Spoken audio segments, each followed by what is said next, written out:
It is very challenging because you see tragic situations, and always there are sad situations where all wars produce that, and sadly wars are still ongoing in the world. It's estimated, I think, that about 1 in 6 of the population of the world are affected by conflict. You see the worst of it, but you also see the best.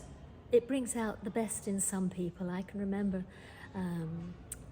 examples of courage amongst young people and people around us, and the importance really of trying to do your best.